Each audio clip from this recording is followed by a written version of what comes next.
কোরবানি ঈদের আগে লাস্ট সবজি বাজারটা করে নিলাম, সাথে এই বছরের প্রথম আম কেনা হলো। সংসার ছোট হলেও কি হবে, কাজের তো আর শেষ হয় না। বিকেলের নাস্তায় বানালাম মজাদার ঝরঝরে সেমাই। সব কিছু মিলিয়েই থাকছে আজকের ব্লগ। আসসালামু আলাইকুম, কেমন আছেন সবাই? আশা করছি সবাই অনেক ভালো আছেন। আলহামদুলিল্লাহ আমরাও বেশ ভালো আছি। তবে গরম তো একেবারেই কমছে না। তো যাই হোক, গরম এরকমই থাকবে, এই নিয়ে আমাদেরকে থাকতে হবে। আজকে সকাল সকাল আমার হাজব্যান্ড বাজারে গেছিলো, আর এই তো অনেকগুলো শাকসবজি নিয়ে এসেছে। এখানে সবুজ শাক নিয়ে এসেছে, আরও ছিল অনেকগুলো সবজি, তার সাথে কিছু চালও নিয়ে এসেছে। এখানে 5 কেজি চাল ছিল। আসলে চাল একটু কমে গেছিলো, সেজন্য ও অল্প করেই নিয়ে এসেছে। আমরা সবসময় বস্তায় কিনি, তো এখন যেহেতু অল্প হয়ে গেছিলো সেজন্য আগে 5 কেজি নিয়ে এসেছে। আর এখানে এই তো 5 কেজি আম নিয়ে এসেছে। তো এবার বছরের প্রথম মিষ্টি আম বাসায় উঠলো। এর আগে অল্প কিছু নেওয়া হয়েছিল, এত বেশি করে নেওয়া হয়নি। আর এবার তো চলতেই থাকবে। আর এই তো এখানে ছিল ঢ্যাঁড়স, পটল, তরই আর শশা। তারপরে এই তো আমি সকালকার খাবারটা বেড়ে নিলাম। এখানে আমি পোলাওয়ের চাল দিয়ে একটা মাখা মাখা খিচুড়ি আর আলু ভর্তা করেছি, সাথে ঘি আছে আর শশা কেটে নিয়েছি। একদম টাটকা টাটকা শশা, অনেক বেশি মজা ছিল। এরপর আমরা দুজন এখন খাবারটা খেয়ে নিব। তো 1 চামচ ঘি আমার হাজব্যান্ডের প্লেটে আমি দিয়ে দিলাম, আর আমারটাতেও নিয়ে নিব। এরপর আমরা দুজন মিলে বসে খাবার খেয়ে নিব। এর মধ্যে বাবু উঠে গেছে, ওকে ফ্রেশ করে আমি ওর খাবার খাইয়ে দিয়েছি। আর এই তো ঘর একদম অগোছালো হয়ে আছে, ঘরের অবস্থা মোটেও ভালো না। এখন সব কিছু টুকটাক করে গুছাতে হবে। আর ডাইনিং টেবিলে খাওয়া হয় ঠিকই, কিন্তু এতগুলো বোতল জমা হয়ে যায় যে প্রত্যেক দিন এগুলো গুছাতে গুছাতে আমার অবস্থা খারাপ। তো সংসার দুইজনের হলে কি হবে, সংসারের কাজ তো আর কম না। দুইজনের জন্য রান্না করতে হয় সকালে, দুপুরে, আবার সন্ধেবেলা নাস্তাও বানাতে হয়। তো রান্না, নাস্তা বানানো সব কিছু মিলিয়ে তো কাজ করতেই হয়। আমার মতো যারা হাজব্যান্ড ওয়াইফ থাকেন বা এইরকম সিঙ্গেল ফ্যামিলি থাকেন, তারাই আমার কষ্টটা বুঝবেন। দুইজন মানুষ হলে কি হবে, কাজ তো আর কম থাকে না, কাজ আর একা হাতেই করতে হয়, সব কাজ হেল্প করারও কেউ থাকে না। তো কাজ যতই হোক নিজেকেই করতে হবে, আর যত দেরি হোক একাই করতে হবে। তো যাই হোক, আমি টেবিলটা খুব ভালো করে মুছে নিচ্ছিলাম। আর এই তো আমার টেবিলের ম্যাটগুলো একদমই ভালো হয়নি। আমি দেখেই কিনেছিলাম, এগুলো 3D প্রিন্ট ম্যাট বলছিল, কিন্তু একদমই ভালো না, কেমন জানি উঁচা উঁচা হয়ে থাকে, দেখতে মোটেও ভালো লাগে না। তো আমি এগুলো শীঘ্রই চেঞ্জ করে ফেলবো। এবার আমি এই ঘরের বিছানাটা ঝেড়ে নিচ্ছি। এখানে তো কেউ ঘুমায় না, যেহেতু আমরা দুজন আর আমার ছোট্ট বাচ্চা আছে, আমরা পাশের রুমে ঘুমাই। তো এখানে সবসময় উঠা বসা হয়, বাবু খেলাধুলা করে, তো এটাকেও পরিষ্কার পরিচ্ছন্ন রাখতে হয়। তো এই জন্য আমি বিছানাটা সাট করে গুছিয়ে ভালো করে ঝেড়ে নিলাম, কারণ প্রতিদিনই ধুলা পড়ে। তারপর আমি বাকি কাজগুলো করে নিব। আর বিছানা ঝাড়ার পাশাপাশি খাটের স্ট্যান্ডগুলো মুছে নিলাম। এরপর চলে আসলাম এইদিকে।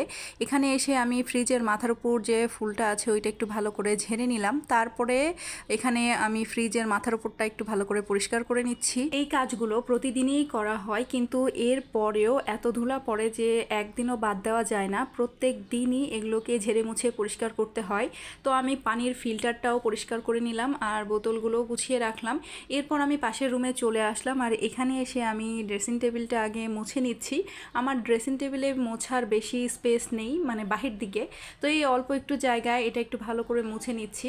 আর তারপরে আমি আবার ওষুধের কোটা আর ফিডারগুলো সাজিয়ে থুবো। ওষুধের বোতল বাহিরে দেখছেন, কারণ বাবুর আবারও জ্বর এসেছে। এই অসহ্য গরম আর গরম ঠান্ডা করতে করতে ওর আবারও জ্বর এসেছে, তো এই জন্য ওকে সকালবেলা আমি ওষুধ খাইয়ে দিয়েছি। এরপর চলে আসলাম কম্পিউটার টেবিলটা একটু মুছে নিতে। কম্পিউটার টেবিলটাও একটু ভালো করে মুছে নিব। সবই ঠিক আছে, কিন্তু এই যে চার্জারের তারগুলো ঠিকমতো রাখার জায়গা হয় না। আমি গুছিয়ে রাখলেও আবার ফোন চার্জ দিতে হয়, আবার বের করতে হয়, আর এইভাবেই থাকে। তো বাবু হামাগুড়ি বা হাঁটা শেখার আগে এটার ব্যবস্থা করতে হবে। এই তো এরপর আমি ঘরটাকে ভালো করে ঝাড় দিয়ে নিচ্ছি, আর অনেকগুলো ময়লা বের হয়েছে ঘর থেকে। এরপর ঘর ঝাড় দেওয়ার পরে আমি খুব ভালো করে ঘর আবার মুছে নিব, কারণ প্রতিদিন ঘর না মুছলে আর হয় না। কারণ এখন গরমের দিন, আর পায়ে পায়ে বাহির থেকেও ময়লা চলে আসে, তো সেই জন্যই প্রতিদিন ঘর মুছতে হয়। তো এই তো আমার কাজ শেষ, আর বাহিরে খুব সুন্দর বাতাস উঠেছে, সেটাই আপনাদেরকে দেখাচ্ছিলাম। আর বিছানা গুছিয়ে যাওয়ার পরেও অবস্থা আবারও খারাপ। কিন্তু এই তো এইদিকে আমি ভালো করে ঘরটা পরিষ্কার করে মুছে নিয়েছি, বাকি কাজগুলো সেরে নিয়েছি। আর এই তো বাহিরের পরিবেশ, খুব সুন্দর বাতাস হচ্ছে ঠিকই, রোদও কম, কিন্তু এত মানে অসহ্য গরম যেটা বলার মতো না, এমন গরম সহ্যের বাহিরে চলে যাচ্ছে। তো এরপর আমি এই কাজটা সেরে একটু চা ছিল সকালবেলা যেটা করেছিলাম সেটা দিয়ে একটু মুড়ি খেয়ে নিচ্ছিলাম। আর এই তো এইদিকে ভাত বসিয়ে দিয়েছি, আর বাবুর জন্য একটা ডিম সিদ্ধ করে রেখেছি, ওকে খাওয়ানোর চেষ্টা করব। ও হচ্ছে ডিমের সাদা অংশ খায় না, শুধু কুসুমটা খায়। তো দুপুরবেলা আমরা খাওয়া দাওয়া করে নিয়েছি, এবার চলে আসলাম বিকেলবেলা একটু নাস্তা বানানোর জন্য। নাস্তা বলতে আজকে কুলসুন যে শুকনা সেমাইটা আছে, ঝরঝরে সেমাই, সেটাকেই আমি ঝরঝরে করে রান্না করব দুধ ছাড়া। তো সেজন্য প্রথমে হাফ প্যাকেট সেমাই দিয়ে দিয়েছি কড়াইয়ের মধ্যে। এবার সেমাইটাকে আমি একটু ভেজে নিব, শুকনাভাবে আগে ভাজবো, তারপরে তেল বা ঘি যে কোনো একটা কিছু দিলেই হবে। তো আগে একটু শুকনা করে সেমাইটা ভেজে নিচ্ছি, তার আগে আমি খুব ভালো করে ভেঙে নিচ্ছি। আমি যখনই এরকম শুকনা সেমাই রান্না করি তখন খুব ভালো করে ভেঙে নিই, না হলে খালি নাড়াচাড়া দেওয়ার সময় এদিক ওদিক পড়ে যায়। তো সেই জন্য আমি খুব ভালো করে ভেঙে নিই। এই সেমাইটাকে অনেকে জর্দা সেমাইও বলে, তবে আমি সবচেয়ে সহজ পদ্ধতিতে করে দেখাচ্ছি। এরপর আমি এখানে 2 টেবিল চামচের মতো ঘি দিয়ে সেমাইটাকে আবার ভেজে নিয়েছি, আর এর মধ্যে আমি তেজপাতা, এলাচ আর দারচিনি দিয়ে দিলাম।